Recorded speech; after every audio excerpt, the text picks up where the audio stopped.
we were, for instance, they would come through the streets to show off all their vehicles and all the army stuff, which we had no idea about.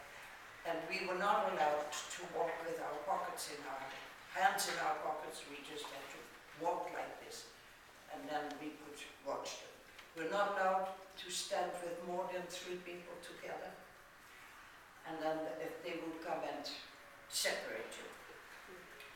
So this went on for, this was the 10th of May. On the 14th of May, they had actually met more resistance than they expected. So they wanted to make it short, so they bombed Rotterdam. Rotterdam it still is the largest harbor in the world. And they bombed Rotterdam, but they didn't bomb the harbor, they bombed the city. Because the harbor they might need themselves. So they said, now, within 4 hours, you capitulate, or it is going to be The Hague and Amsterdam are going to be next. So what could we do? Small country. We had to capitulate, which we did. And then, of course, you can imagine, maybe you can't, but what it's like to be occupied. They were there every day. And they were there, I mean, you will see them in the streets, you will see them everywhere. And I don't suppose anybody, I believe most of you are Americans, I don't suppose you could accept it very easily. Even as children, you can't. And you know, I mean, you find all kinds of ways to express yourself. I tell you one thing, from the moment they came, I kept a diary. And in the diary, I wrote everything. 10th of May, invasion by the dirty crowds. That was my name for them. The crowd is what you call, what we did call Germans. I hope there are no people here that are Germans, because we're talking about a war situation. I love the Germans as I love anybody else, but this is the war. So, 15th of May, or 14th of May, bombardment of Rotterdam by the dirty crowds. This was my little diary. I'm telling you this because later on it comes back. And whenever our queen, the whole government and the whole royal family had gone in exile to England. So whenever she would speak on the BBC, I had written it down. Things changed very slowly. It's not, I suppose it's normal the way they didn't want to come with all their rules and regulations straight away. That came slowly. But 1 year later, at 8 o'clock in the morning, when my father was listening to the BBC on the radio, which was forbidden, the 4 Gestapo agents called at the door to arrest my father.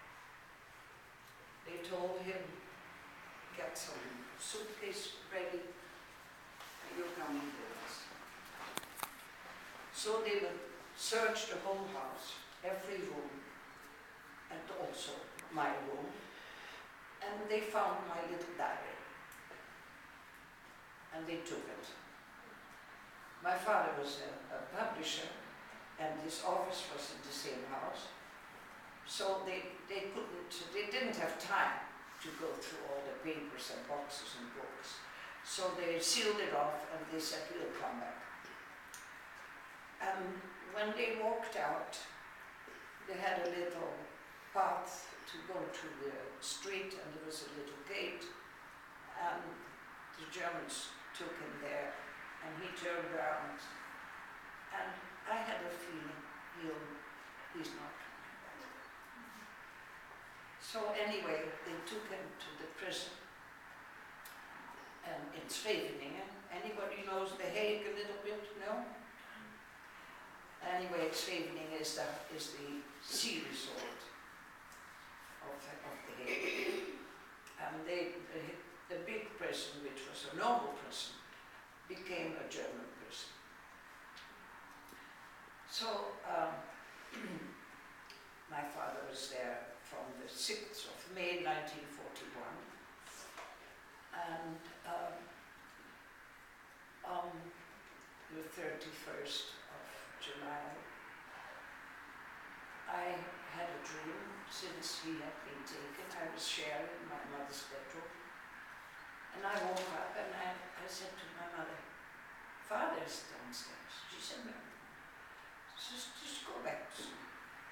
I said, "No, he's downstairs." Of course, to calm me, she went and she said, "Everything is all right, go back to sleep." Then, which was rather exceptional, we got a call from our family doctor, who had been in touch with the doctor in the prison, to say that my father had died during the night. And my mother she was a very strong woman, and she called and she said, "Can we have the body?" And they said, "If you can take care of the funeral within 2 hours, you may." So my mother did it, and the moment that when my father's body was brought home, the Gestapo called next door, and these were friends of ours. There was a son and a daughter, and the son had tried to escape, to go to England via Belgium, France, Spain, and then to England. And he was caught in Luxembourg. Anyway, they found papers on him, a letter from his sister to help him along. She gave 2 addresses, so they went to pick her up as well. And she went to Luxembourg in a prison, and the son went to Bringdorp here in Belgium, and he was in the concentration camp there. So anyway, that was, but as you know, families always come to pass their condolences, to see the family, and both my parents came from large families, 7 children, and we had the organization which was called the NSB, which was the National Socialist Organization. Of course, on the side of the Germans, working with the Germans. And on my mother's side, unfortunately, there were 2 of her brothers who were National Socialists. And we had found out about that. So when he came to our house to see the family and to see the body of my father, I knew he was a Nazi. But his wife was my father's sister. So it was my mother's brother married my father's sister. So I said to her, "You can go in," and to him I said, "You stay outside." I was not afraid of saying anything. So he didn't say anything, he waited outside. Later on we found out he was the one who denounced my father. So anyway, this was still in 41. And things went, where is my bag? Oh, could you give me, I think it's one of the 2 for 1s. No, there is a block. Yes. Thank you.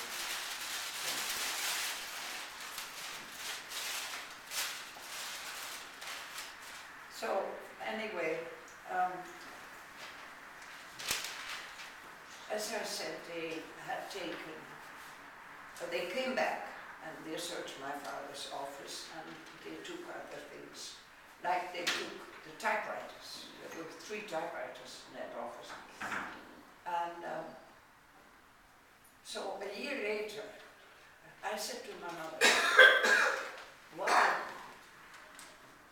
what do they want to do with 3 typewriters? If they say that propaganda was, for propaganda, one of the typewriters was used, they don't need 3. I'm going to the headquarters and I'm going to ask a typewriter. My mother didn't say, should you do that? She said, yeah, why not? So I went to the, can you imagine, 17-year-old go to the Gestapo headquarters to get a typewriter back. So I came in and there was, of course, there were soldiers outside, and I said, I want to speak to an officer. So he let me in, and the officer looked at me and he said, a typewriter? I said, yeah. I mean, you don't need 3. And you can only use 1, but I would like it back. So he said, I'll go and have a look. And I said, and my diary. So he comes back with the typewriter and my diary. So this is, you know, one of the things that when the building, it was one of our government ministries, and it is again, but it's one of the biggest ones in The Hague. And I went there to get a typewriter. Well, it has also a funny thing happened because of that, because Roland Dudley, who was the president of CTS here in Belgium, was going to the States, and he knew I was writing a book. And he said, can I read it? I said, no. He said, well, yes. I said, it's not printed yet. He said, well, give me the written. Okay. He said, I'm going to the States, but I said, I don't want you to show it. He said, no, I won't. But he went to North Dakota, to one of the CTS, well, it's not called CTS, but the Bible schools. And he was actually speaking to a class, and he thought he would tell them the story of this Gestapo, the typewriter. So he did it, and that class sent me not a typewriter, but a MacBook. Oh. Wow. Which I am using now, and until the age of 85 I never touched a computer. Anyway, that was